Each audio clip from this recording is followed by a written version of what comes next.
বন্ধুরা, কেমন আছো তোমরা সবাই? আশা করছি তোমরা সবাই ভালো আছো আর আমি অনেক ভালো আছি। তো চলে আসলাম আবার একটা নতুন ভিডিওর সঙ্গে। তো এখন টাইম হচ্ছে ঠিক 4টে। তো রেডি হয়ে নিয়েছি, দেখতেই পাচ্ছ। পরেছি হচ্ছে একটা, এই যে কুর্তি পরে নিয়েছি একটা সিম্পল। প্রথমে ভেবেছিলাম যে চিকেন কারি কুর্তিটা পরবো, চিকন কারি, ওটা খালি আমি ভুল করে চিকেন কারি বলে ফেলি। তো চিকন কারি কুর্তিটা পরবো ভেবেছিলাম, তো পরার পরে এত গরম লাগছে যে খুলে নিয়েছি ওটা। এরকম নর্মাল সিম্পল জাস্ট একটা কুর্তি পরে নিয়েছি। তো এদিকে হচ্ছে দেখতেই পাচ্ছ এই যে ব্যাগ, দাঁড়াও দেখাচ্ছি। এই যে ব্যাগ গুছিয়ে নিয়েছি, দেখতেই পাচ্ছ। তো ভাবছো তোমরা যে ব্যাগ ফ্যাগ গুছিয়ে রেডি হয়ে এই 4টের সময়, এই ভোর দুপুরবেলায় আমি কোথায় যাচ্ছি, তাই তো? তো আমি এখন যাব হচ্ছে আমার কাকিমার বাপের বাড়ি, হচ্ছে বীরভূম জেলায় অবস্থিত, হচ্ছে সিরসা গ্রাম। তো ওখানেই যাব। তো তোমাদের দাদাভাই যাবে না, আমি কাকিমাদের সঙ্গে যাচ্ছি। ওর কাজ আছে, ও কোম্পানিতে ছুটি পাবে না। আর তারপরে বাড়িতে কাজ হচ্ছে, জানোই তোমরা আমাদের গৃহপ্রবেশের দিন তো এগিয়ে আসছে ধরো। তো আমাদেরকে বাড়ির কাজটা হচ্ছে তাড়াতাড়ি কমপ্লিট করিয়ে নিতে হবে, বুঝলে? তো এবারে মিস্ত্রি কখন হচ্ছে পাই না পাই, তার জন্যে এখন হচ্ছে টানা কাজটা করিয়ে নিচ্ছি আমরা। তাই তোমাদের দাদাভাই যাবে না, আমি যাব কাকিমাদের সঙ্গে। আমি, কাকিমা, বুনু আর রনি আর পায়েল, আমরা এই কজন মিলে যাব। তো চলো বেরিয়ে গিয়ে আবার কথা হবে। আর এদিকে হচ্ছে রয়েছে তনু। তো তনু হাই কর। আর অপর্ণা। তো ও আর ওর বান্ধবী মিলে হচ্ছে বসে বসে ফোন দেখছে। তো চলো, হচ্ছে সব হয়ে গেছে, এবারে জাস্ট বেরোবো। তো চলো কয়েকটা আমি রিলস বানিয়ে নিই, হ্যাঁ, দিয়ে তারপর আবার আসবো তোমাদের সামনে। তো টাটা। তো বাবা মা বুনো সবাইকে টাটা করে কিন্তু আমরা বেরিয়ে পড়েছি। এদিকে কাকিমা, ভাই, আর ওদিকে হচ্ছে পায়েল, আমি আর পুচকু। আর ঠাকুমা আমাদেরকে একটু এগিয়ে দিতে যাচ্ছে। তো আমরা মনের মাথা থেকে ধরে নিয়েছি অটো। এবারে হচ্ছে অটো থেকে নেমে হচ্ছে আমরা বাস স্ট্যান্ডে থাকবো, ওখানে থেকে বাস ধরে তারপরে হচ্ছে যাব। তো আমরা সবাই ওয়েট করছি। আর কাকা আমাদের অনেকগুলো ব্যাগ ছিল বলে তাই আমাদেরকে বাস স্ট্যান্ডে ছাড়তে এসছে।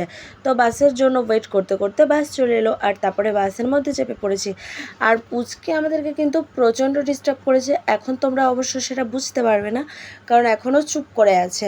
আর যত ভিড় বেড়েছে, লোকজন আরও মানে এসে এসে দাঁড়িয়েছিল পাশে, তখনও সেই খুব কান্না করছে আর একদম থাকতে চাইছে না। তো এখন ভদ্রমেয়ের মতন বসে বসে খেলা করছে, দেখেছো? কেউ বলবে যে ও এতটা দুষ্টু করে? বলো, ওকে তো দেখে বেশ ভদ্র সভ্য মেয়ে মনে হয়। জানি না ও এত বদমাশ কোত্থেকে শিখলো। আর এদিকে দেখতেই পাচ্ছ পায়েল, আমি আর পুচকি একসঙ্গে বসেছি। প্রথমে কাকিমা বসেছিল, কিন্তু ওদিকটায় হাওয়া পাচ্ছিলাম না বলে তাই পায়েলের কাছে এসে পরে বসলাম, যাতে একটু হাওয়া পাওয়া যায়, জানলার ধারে তো তাই। আর বাস কিন্তু আপন গতিতে চলছে। আর জানলা দেখতে দেখতে হচ্ছে জানলার দিকে তাকিয়ে তাকিয়ে হচ্ছে চললাম আমরা হচ্ছে সিরসা। তো আমার বেশি এক্সাইটমেন্ট কেন জানো? কারণ হচ্ছে আমি 3 বছর পর আমি যাচ্ছি ওখানে, তাই হচ্ছে একটু মানে মজা হচ্ছে খুব। তো দেখতেই পাচ্ছ তোমরা। আর পুচকি রানী এখানে বসে থাকবে না, ও হচ্ছে দাঁড়িয়ে যাবে, ও দাঁড়িয়ে দাঁড়িয়ে যাবে, ওটা জিদ করছে। বসিয়ে দিলে কাঁদছে, এরকম ঝুলে ঝুলে যাচ্ছে, জানো না কী দুষ্টু যে করছে, সেটা একমাত্র আমরাই বুঝতে পারছি। আর কাকিমা তার জন্য বলে দিয়েছে আসার সময়তে কিন্তু আর একা একা আসবো না, কাকার সঙ্গেই আসবো। তো কাকা তো স্কুটি নিয়ে যাবে, তো কাকা তারপর আবার ভাইকে নিয়ে চলেও আসবে, কারণ ভাইয়ের এক্সাম আছে, তো তাই হচ্ছে আবার আসবে। ভাই এক্সাম দিয়ে তারপরে স্কুটি রেখে দিয়ে ঘরে, তারপরে বাসে করে আবার যাবে ভাই। তো তখন হচ্ছে সবাই মিলে একসঙ্গে আসবো। আর দেখতেই পাচ্ছ বাইরে থেকে কিন্তু মানে বাইরের দিকটা কিন্তু খুব সুন্দর দেখাচ্ছে। এগুলো হচ্ছে ধানের জমি, জানো তো? এখানে ধান চাষ হয়, ধান অবশ্য লাগিয়েওছে। তো দেখতে পাচ্ছ অনেকে হচ্ছে বাইরে কিন্তু চাষ করছে। আর এই বাইরে অপরূপ দৃশ্য দেখতে দেখতে কিন্তু চললাম আমরা নিজেদের গন্তব্যস্থলে। তো চলো যাওয়া যাক, দিয়ে তারপরে আবার আসছি। তো মেঘটা কিন্তু অসাধারণ দেখাচ্ছে, দেখো তোমরা। আমরা কিন্তু বাস থেকে নেমে পড়েছি। তারপরে বাস থেকে নামার পর ওখানকার বাস স্ট্যান্ডের ওখান থেকে আমরা টোটো রিজার্ভ করে নিয়েছি। এবারে হচ্ছে একদম এই টোটোটা কিন্তু আমাদের বাড়ির সামনে নামিয়ে দেবে, জানো তো? তো দেখতে পাচ্ছ পুচকিরানি কি দুষ্টু করতে করতে আসছে। আর রাস্তাঘাটগুলো কিন্তু এখানের অতটা ভালো না, গ্রাম সাইড তো রাস্তাঘাট খুব একটা ভালো না, মানে এত জার্কিং হচ্ছে, মানে কি বলবো। দেখতে পাচ্ছ রাস্তাঘাটের কি অবস্থা।